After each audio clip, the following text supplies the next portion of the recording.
چاروں اماموں اور چاروں فقہ میں سے امام حنیفہ ان کی فقہ ہی غلط کیوں ہے؟ مصنف ابن ابی شیبہ پر ان پر رد کیوں ہوا ہے؟ ہاں، مصنف ابن ابی شیبہ کا آخری چیپٹر ہے کتاب الرد علی ابی حنیفہ، اور اس میں بڑے سخت الفاظ ہیں۔ اس میں امام ابن ابی شیبہ جو امام بخاری کے استاد ہیں، 235 ہجری میں فوت ہوئے، یہ امام بخاری کے بھی استاد ہیں اور امام مسلم کے بھی، اور امام مسلم نے 1500 حدیثیں مسلم شریف کی ان سے لی ہوئی ہیں، یعنی 20% مسلم شریف کا آؤٹ آف 7563 1500 احادیث ابن ابی شیبہ سے لی ہوئی ہیں۔ ابو بکر ابن ابی شیبہ بہت بڑے اہل سنت کے امام ہیں، امام بخاری نے بھی ان سے حدیثیں لی ہیں۔ انہوں نے آخری چیپٹر باندھا ہے کتاب الرد علی ابی حنیفہ، اور ساتھ لکھا یہ ابو حنیفہ پر رد ہے چیپٹر، جس میں اس نے رسول اللہ کی مخالفت کی ہے صلی اللہ علیہ وآلہ وسلم۔ سنگل آؤٹ اس لیے ان کو کیا کہ چونکہ ان کی فقہ بہت پہلے مرتب ہو گئی تھی، اس وقت احادیث اس طرح کمپائل نہیں تھی ایک جگہ پر، اور امام حنیفہ کے اکثر جو مسائل ہیں وہ تابعین سے اخذ کیے ہوئے ہیں۔ تابعین کے دور میں جھوٹ بھی عام ہو چکا تھا، اور پھر کئی ایسے لوگ بھی دین میں شامل ہو چکے ہوئے تھے جنہوں نے اوپر سے ہی کلمہ پڑھا ہوا تھا، اور اس طرح کی کافی ساری چیزیں۔ ابھی ایک پورا ٹاپک ہے، اس کو ایڈریس کیا ہے شاہ ولی اللہ دہلوی نے حجت اللہ البالغہ میں۔ اب شاہ ولی اللہ دہلوی وہ ہیں جو بریلوی، دیوبندی، اہل حدیث تینوں کے نزدیک مجدد ہیں 12ویں صدی کے، 1176 ہجری میں فوت ہوئے۔ انہوں نے اس کو ٹاپک بنایا ہے کہ امام مالک اور امام ابو حنیفہ کی فقہ میں غلطیاں کیوں زیادہ ہیں ایز کمپیئر ٹو امام احمد بن حنبل اور امام شافعی کے۔ تو انہوں نے بتایا کہ تابعین کے اقوال کی وجہ سے، اور مرفوع احادیث جو ہیں وہ سپورٹیو نہیں ہے اس کو۔ اب جب تک آپ کے پاس حدیث نہیں ہے، آپ نے کسی تابعی کے فتوے کے اوپر عمل کر لیا، لیکن جب آپ کو صحیح حدیث مل جائے تو آپ فتویٰ چھوڑ دیں۔ یہ تو صحابہ کے ساتھ ہوا ہے کہ انہیں بعض اوقات حدیث نہیں پتا ہوتی تھی، دوسرا صحابی بتاتا تھا، وہ رجوع کر لیتے تھے اس معاملے میں۔ میں نے کئی دفعہ بتایا، بخاری مسلم میں حدیث ہے، حضرت حسان ابن ثابت مسجد میں اشعار سنا رہے تھے حضرت ابو ہریرہ کو، پاس سے حضرت عمر گزرے، وہ امیر المومنین بھی تھے، رعب بھی تھا، صرف انہوں نے دیکھا ہے ان کو، ان کا اس طرح نہ دیکھ، تجھ سے بہتر شخص مسجد میں ہوتا تھا، میں اسے بھی اشعار سناتا تھا رسول اللہ صلی اللہ علیہ وسلم۔ تو حضرت عمر نے فوراً کہا کہ بتاؤ اپنا گواہ لے کر آؤ جو گواہی دے، یعنی حضرت عمر کو نہیں پتا تھا کہ ایسا ہوتا تھا۔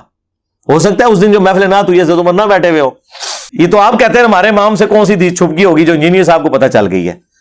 ہاں سرکار تواڈے امام تے شاہی کوئی نہیں، ہاں سیدنا عمر جیسا ہے ہی کوئی نہیں، تیرا امام تے شاہی کوئی نہیں۔ تو حضرت ابو ہریرہ نے کہا کہ یا امیر المومنین میں گواہی دیتا ہوں واقعی، اور پھر نبی علیہ السلام ان کے لیے دعا بھی کرتے تھے کہ اے اللہ روح قدس کے ذریعے حسان کی مدد فرما جس طرح تو نے عیسیٰ ابن مریم کی تھی، وہ ایدناہ بروح القدس۔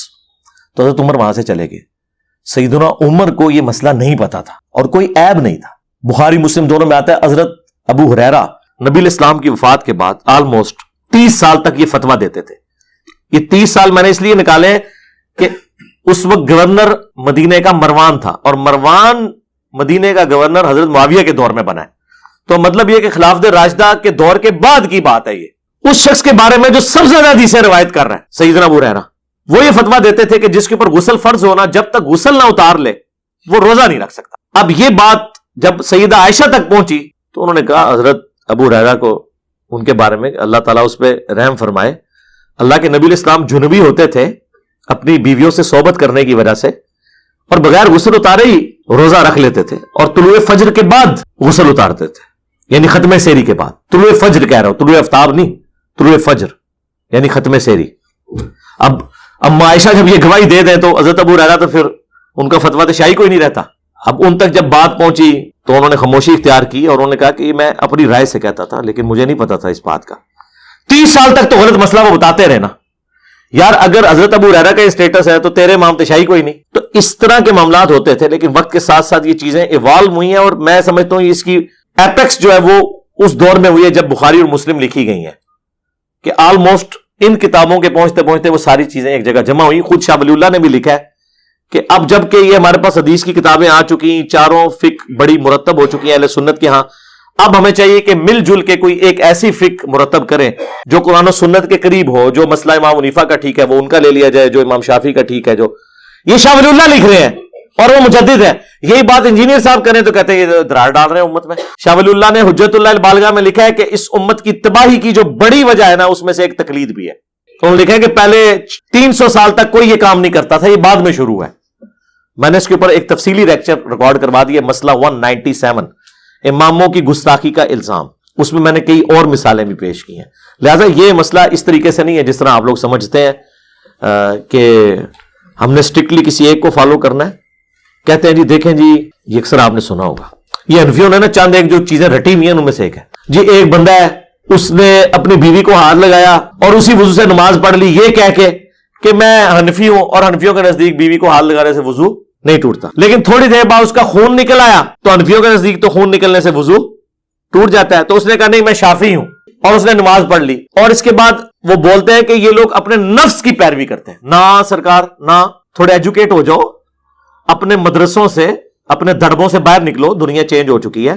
نہ اس مسئلے میں ہم نے امام حنیفہ کی بات مانی, نہ اس مسئلے میں ہم نے امام شافعی کی بات مانی, ہم نے اس شخص کی بات مانی جس کی قبر مدینے میں صلی اللہ علیہ وآلہ وسلم. کیا نبی علیہ السلام اور صحابہ کے دور میں خاوند اپنی بیویوں کو ہاتھ نہیں لگاتے تھے؟ اس زمانے میں کسی کا خون نہیں نکلتا تھا, تو مسئلے بھی موجود ہوں گے.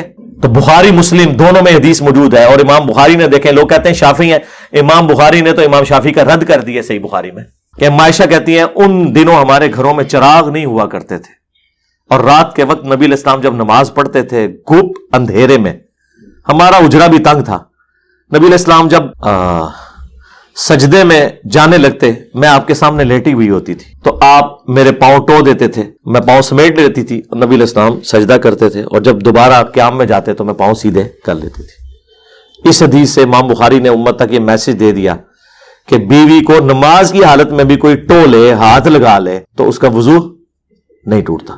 لہذا امام شافعی کا مسئلہ فارغ, اور نہ یہ ہمیں امام حنیفہ نے بتایا ہے, سرکار یہ تو عائشہ نے ہمیں بتایا ہوا ہے, اور بخاری مسلم میں موجود ہے. دیکھو کتنی بڑی کہانی انہوں نے کروائی ہوئی تھی. پڑھے گئے نا. اچھا, اس ایک مسئلے نے کروڑوں مسلمانوں کی زندگی اذیت میں ڈالی ہوئی ہے.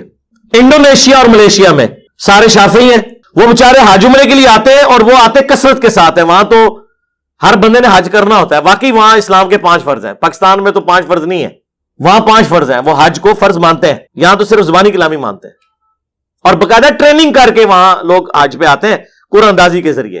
پاکستانیوں کی طرح نہیں کہ بابے جب فارغ ہو جائیں تو اینڈ پہ وہاں بھیج دیتے ہیں انہیں, نہ کسی چیز کا پتہ ہی نہیں ہوتا.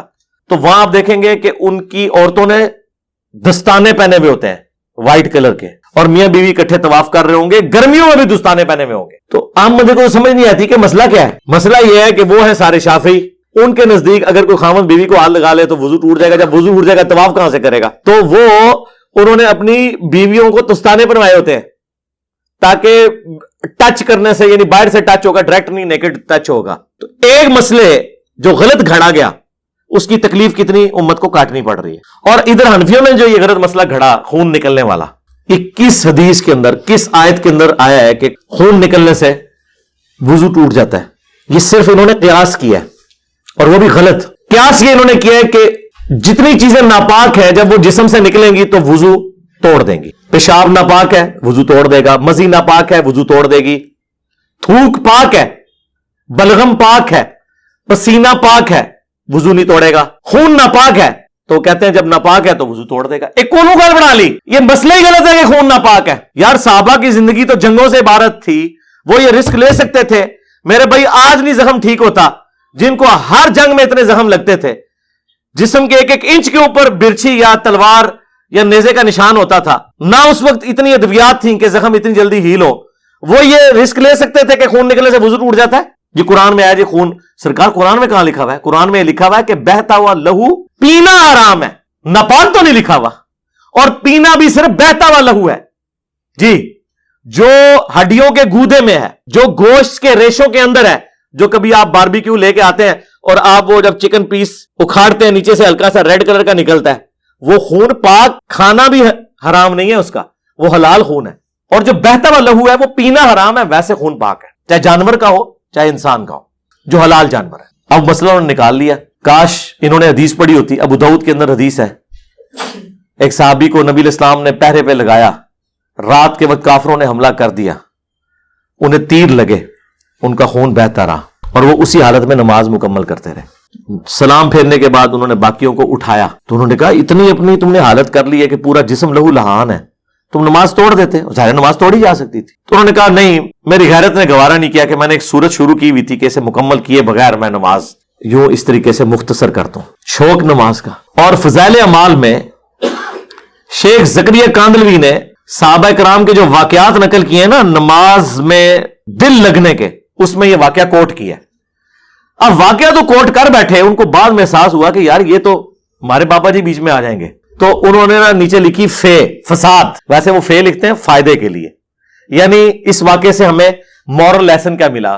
مورل لیسن انہوں نے یہ نکالا, وہ کہتے ہیں کہ جی ہمارے نزدیک, ہمارے امام حنیفہ رحمۃ اللہ علیہ کے نزدیک خون نکلنے سے وضو ٹوٹ جاتا ہے, اور امام شافعی کے نزدیک نہیں ٹوٹتا. ہو سکتا ہے کہ وہ صحابی بھی اسی مذہب پر ہوں. یعنی کس مذہب پر؟ امام شافعی کے مذہب پر. بجائے یہ لکھنے کے کہ ہو سکتا ہے کہ امام شافعی نے اس صحابی کا مذہب اڈاپٹ کیا ہو, الٹ لکھ دیا. جب ہم یہ بات کرتے ہیں کہتے ہیں جی آپ ہمارے بزرگوں کا مذاق اڑاتے ہیں. آپ کے بزرگوں کو اردو بھی نہیں لکھنی آتی. امام شافعی کے تو ابا جی بھی پیدا نہیں ہوئے ہوں گے جب وہ واقعہ ہوا ہے, بلکہ ان کے دادا جی بھی نہیں پیدا ہوئے ہوں گے. امام شافعی 150 ہجری میں پیدا ہوئے ہیں, 204 ہجری میں فوت ہوئے ہیں. نبی الاسلام کی وفات کے 140 سال کے بعد امام شافعی پیدا ہوئے ہیں. نبی الاسلام کی وفات کے 70 سال کے بعد امام حنیفہ پیدا ہوئے ہیں. اس سے پہلے کسی کا خون نہیں نکلتا تھا, اس سے پہلے کوئی اپنی بیوی کو ہاتھ نہیں لگاتا تھا. تو جملے کا لکھ رہے ہیں کہ ہو سکتا ہے وہ بھی اسی مذہب کے اوپر ہو. وہ کہتے ہیں نہیں آپ مذاق اڑا رہے ہیں, مراد یہ کہ وہ کہنا چاہ رہے تھے کہ دونوں کا مذہب اسکول آف تھاٹ ایک ہوگا. ٹھیک ہے, لیکن یہ ترتیب نہیں ہوتی لکھنے کی کہ آپ ایک بڑے کو جو صحابی ہو ایک چھوٹے کی طرف منسوب کریں, جو نہ تابعی ہے نہ تبع تابعی ہے. آپ سیدھی طرح اس سے مسئلہ اخذ کریں کہ بھئی یہ حدیث اس بات کا ثبوت ہے کہ خون نکلنے سے وضو نہیں ٹوٹتا, اور ہمارے امام حنیفہ کا یہ موقف غلط ہے. لیکن ایک تو جناب بیان کرن, تو باقی تفصیلات مسئلہ 197 آپ میرا دیکھ لیں, اس میں میں نے کافی کچھ بیان کیا.